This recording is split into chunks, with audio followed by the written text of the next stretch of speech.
with local administrators. The Ministry of Finance and Economic Affairs, along with its line ministries, in collaboration with the International Monetary Fund, are conducting a two-day assessment on the medium-term expenditure framework implementation in the country.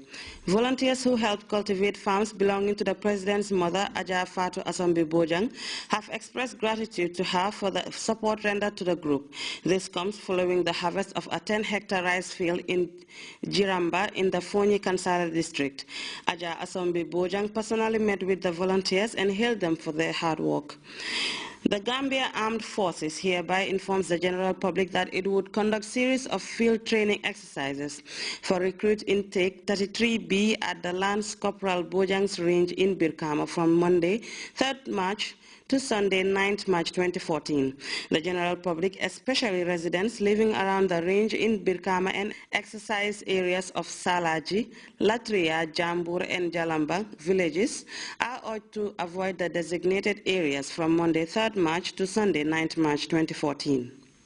In other news, the President of the Central African Republic has again called for support to help our country escape recent civil strife. President Catherine Samba Panza was speaking at the opening of the Francophone Women's World Forum in Kinshasa. Samba Panza warns that only massive international support can return her country to stability.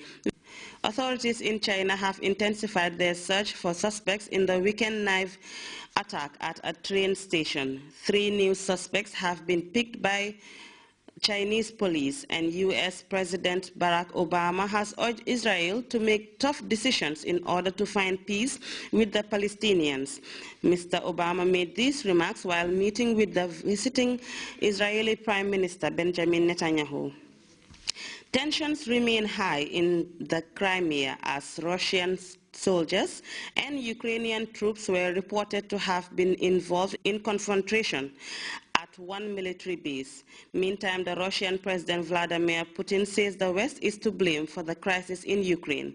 Putin says Moscow is not trying to make Crimea a part of Russia. The presence of Russian troops in Ukraine is drawing sharp criticism from Western leaders. Many are wondering what President Vladimir Putin might be thinking. With that, we come to the end of transmission. Thanks for your time and do have a peaceful morning.